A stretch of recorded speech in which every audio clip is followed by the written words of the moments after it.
The real Mahabharat. Shri Krishna का दुर्योधन के घर जाना एवं उसके निमंत्रण को अस्वीकार करके विदुर जी के घर पर भोजन करना। अध्याय 91।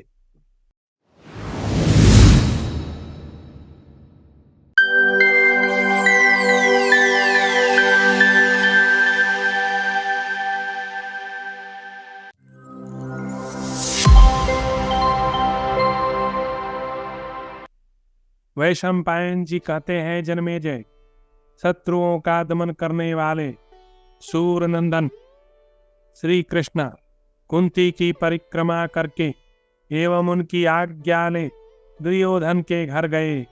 वह घर इंद्र भवन के समान उत्तम शोभा से संपन्न था। उसमें यथास्थान विचित्र आसन सजाकर रखे गए थे। श्री कृष्ण ने उस गृह में प्रवेश किया। द्वारपालों ने रोक टोक नहीं की। उस राजभवन की 3 द्रोड़ियां पार करके महायशस्वी श्री कृष्ण एक ऐसे प्रसाद पर आरूढ़ हुए जो आकाश में छाए हुए शरद ऋतु के बादलों के समान, श्वेत पर्वत शिखर के समान ऊंचा तथा अपनी अद्भुत प्रभा से प्रकाशमान था। वहां उन्होंने सिंहासन पर बैठे हुए धृतराष्ट्र पुत्र महाबाहो दुर्योधन को देखा, जो सहस्रों राजाओं तथा कौरवों से घिरा था। दुर्योधन के पास ही दुशासन कर्ण तथा सुबल पुत्र शकुनी ये सभी आसनों पर बैठे थे। श्री कृष्ण ने उनको भी देखा। दशाहर नंदन श्री कृष्ण के आते ही महायशस्वी दुर्योधन मधुसूदन का सम्मान करते हुए मंत्रियों सहित उठकर खड़ा हो गया। मंत्रियों सहित दुर्योधन से मिलकर वृष्णि कुलभूषण केशव अवस्था के अनुसार वहां सभी राजाओं से यथा योग्य मिले। उस राज्यसभा में सुंदर रत्नों से विभूषित एक स्वर्णमय पर्यक रखा हुआ था, जिस पर भांति भांति के बिछौने बिछे थे। भगवान श्री कृष्ण उसी पर विराजमान हुए। उस समय कुरुराज ने जनार्दन की सेवा में गौ, मधुपर्क, जल तथा राज्य सब कुछ निवेदन कर दिया। उस पर्यंक पर बैठे हुए भगवान गोविंद निर्मल सूर्य के समान तेजस्वी प्रतीत हो रहे थे। उस समय राजाओं सहित समस्त कौरव उनके पास आकर बैठ गए।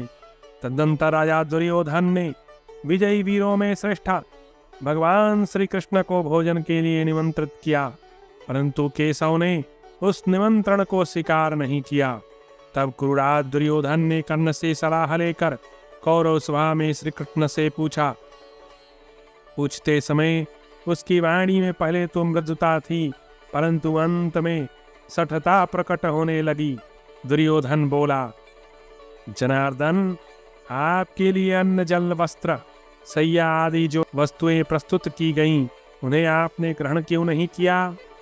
आपने तो दोनों पक्षों को ही सहायता दी है। आप उभय पक्ष के हित साधन में तत्पर हैं। माधव, महाराज धृतराष्ट्र के आप प्रिय संबंधी भी हैं।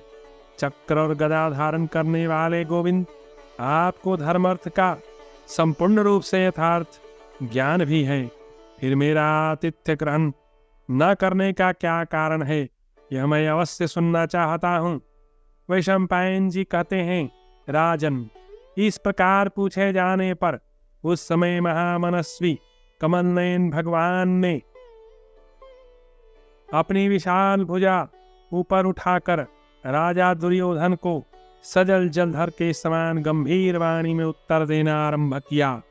उनका वह वचन परम उत्तम, युक्ति संगत, दैन्य सहित, प्रत्येक अक्षर की स्पष्टता से सुशोभित तथा स्थान भ्रष्टता एवं संकीर्णता आदि दोषों से रहित था। भारत, ऐसा नियम है कि दूत अपना प्रयोजन सिद्ध होने पर ही भोजन और सम्मान स्वीकार करते हैं। तुम भी मेरा उद्देश्य सिद्ध हो जाने पर ही मेरा और मेरे मंत्रियों का सत्कार करना। यह सुनकर दुर्योधन ने जनार्दन से कहा, आपको हम लोगों के साथ ऐसा अनुचित बर्ताव नहीं करना चाहिए। दशाहर नंदन मधुसूदन आपका उद्देश्य सफल हो या ना हो, हम लोग तो आपके सम्मान का प्रयत्न करते ही हैं, किंतु हमें सफलता नहीं मिल रही है। मधु दैत्य का विनाश करने वाले पुरुषोत्तम, हमें ऐसा कोई कारण नहीं जान पड़ता जिसके होने से आप हमारी प्रेम पूर्वक अर्पित की हुई पूजा ग्रहण न कर सकें। गोविंद, आपके साथ हम लोगों का तो कोई बैर है और ना कोई झगड़ा ही है। इन सब बातों का विचार करके आपको ऐसी बात नहीं करनी चाहिए। वैशंपायन जी कहते हैं, राजन, यह सुनकर दशाहर कुलभूषण जनार्दन ने मंत्रियों सहित दुर्योधन की ओर देख कर हंसते हुए से उत्तर दिया, राजन, मैं काम से, क्रोध से, द्वेष से, स्वार्थवश, बहानेबाजी अथवा लोभ से भी किसी प्रकार का धर्म त्याग नहीं कर सकता। किसी के घर का अन्न या तो प्रेम के कारण भोजन किया जाता है या आपत्ति में पड़ने पर। नरेश्वर, प्रेम तो तुम नहीं रखते और किसी आपत्ति में हम नहीं पड़े हैं। राजन, पांडव तुम्हारे भाई ही हैं, वे अपने प्रेमियों का साथ देने वाले और समस्त सद्गुणों से संपन्न हैं। तथापि तुम जन्म से ही उनके साथ अकारण ही द्वेष करते हो।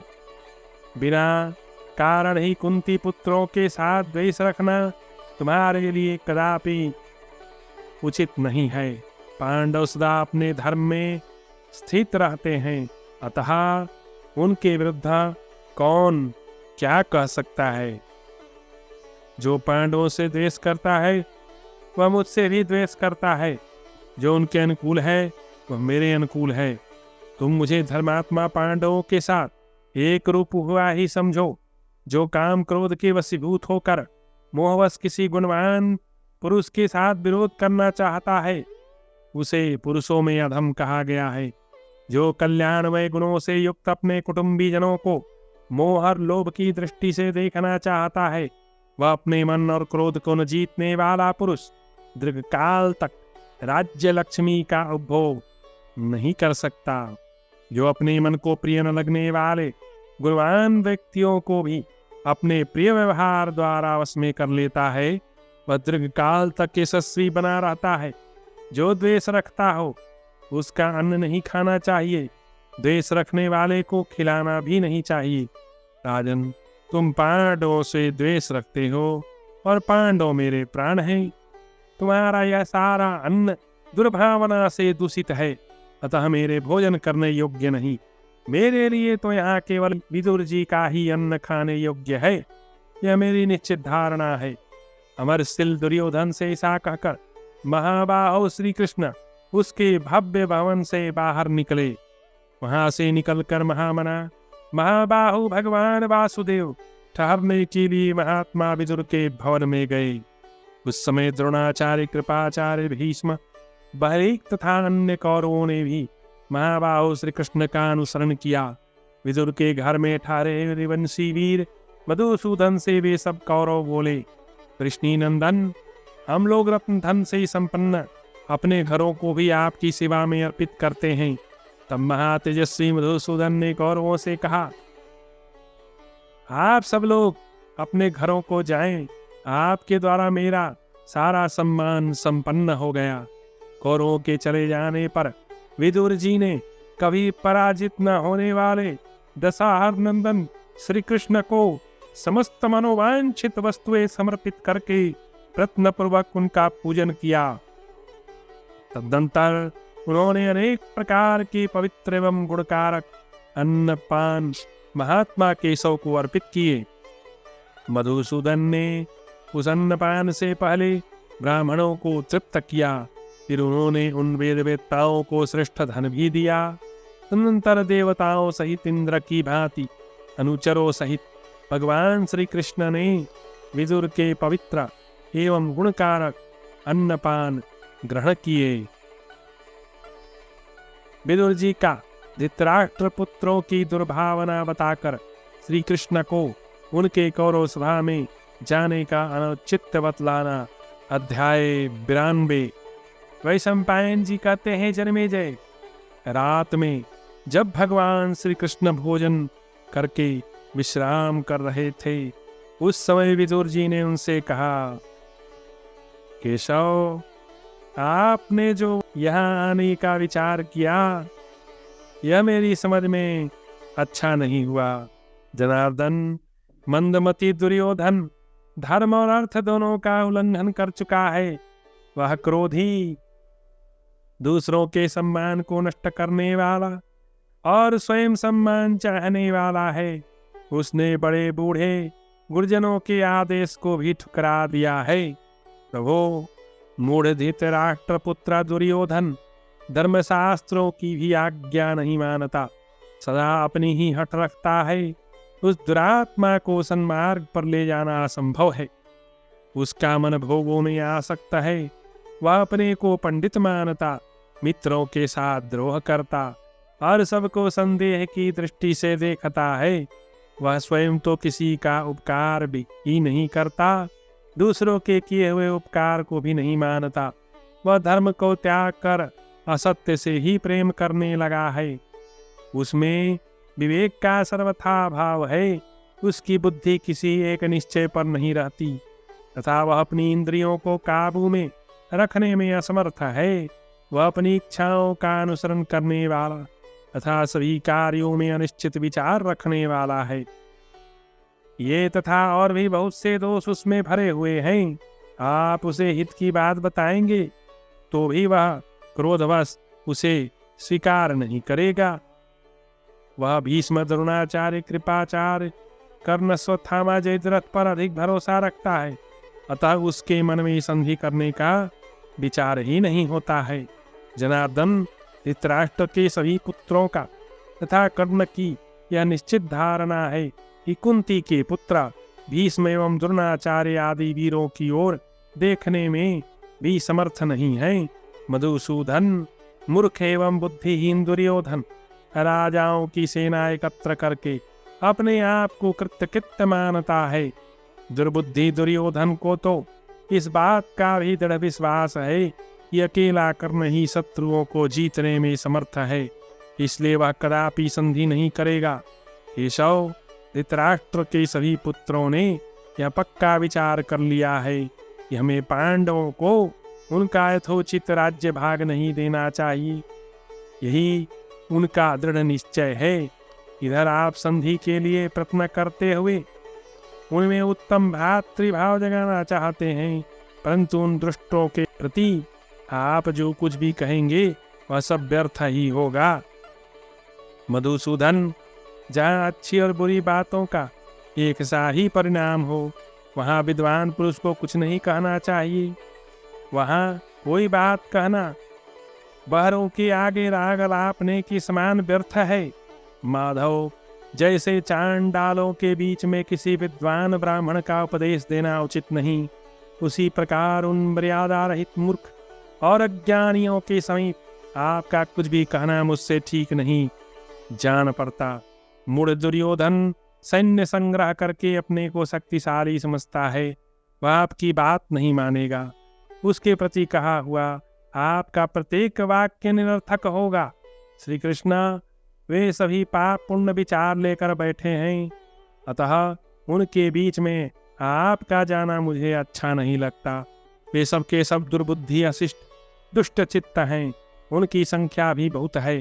श्री कृष्ण, आप उनके बीच में जाकर कोई प्रतिकूल बात कहें, यह मुझे ठीक नहीं जान पड़ता। दुर्योधन ने कभी वृद्ध पुरुषों का सेवन नहीं किया। वह राज्य लक्ष्मी की घमंड से मोहित है। इसके सिवा उसे अपनी युवावस्था पर भी गर्व है और वह पांडवों के प्रति सदा अमरस में भरा रहता है। अतः आपकी हितकर बात भी वह नहीं मानेगा। माधव, दुर्योधन के पास प्रबल सैन्य बल है। इसके सिवा आप पर भी उसे महान संदेह है। अतः आप यदि उससे अच्छी बात कहेंगे तो भी वह आपकी बात नहीं मानेगा। जनार्दन, धृतराष्ट्र के सभी पुत्रों को यह दृढ़ विश्वास है कि देवताओं सहित इंद्र भी इस समय युद्ध के द्वारा हमारी सेना को परास्त नहीं कर सकते। जो इस प्रकार का निश्चय किए बैठे हैं और काम क्रोध के पीछे चलने वाले हैं, उनके प्रति आपका युक्ति युक्त एवं सार्थक वचन भी निरर्थक एवं असफल हो जाएगा।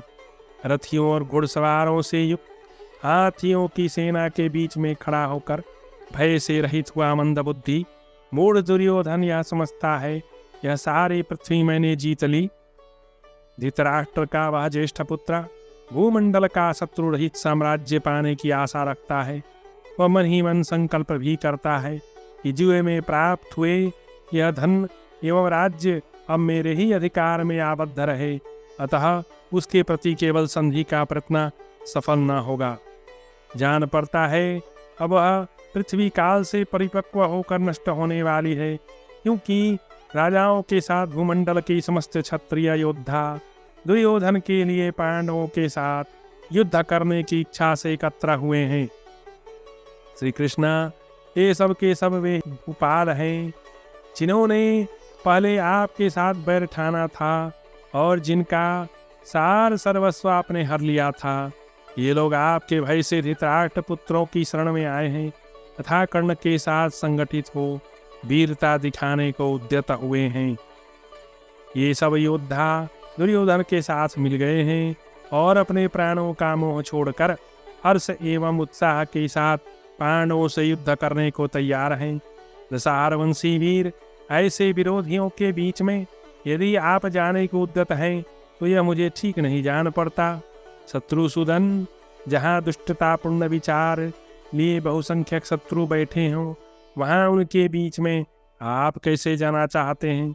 शत्रु हंता महाबाहो श्री कृष्ण, यद्यपि संपूर्ण देवता भी सर्वथा आपके सामने नहीं टिक सकते तथा आपका जो प्रभाव पुरुषार्थ और बुद्धि बल है उसे भी मैं जानता हूँ। तथापि माधव, पांडवों पर जो मेरा प्रेम है वही और उससे भी बढ़कर आपके प्रति है, अतः प्रेम अधिक आदर और सौहार्द से प्रेरित होकर मैं यह बात कह रहा हूँ। कमलनयन, आपके दर्शन से आपके प्रति मेरा जो प्रेम उमड़ाया है उसका आपसे क्या वर्णन किया जाए। आप समस्त देहधारियों के अंतर्यामी आत्मा है, अतः स्वयं ही सब कुछ देखते और जानते हैं। इस प्रकार श्रीमद्भारत उद्योग पर्व के अंतर्गत भगवद्ध्यान पर्व में श्री कृष्ण विदुर संवाद विषयक 92वां अध्याय पूरा हुआ।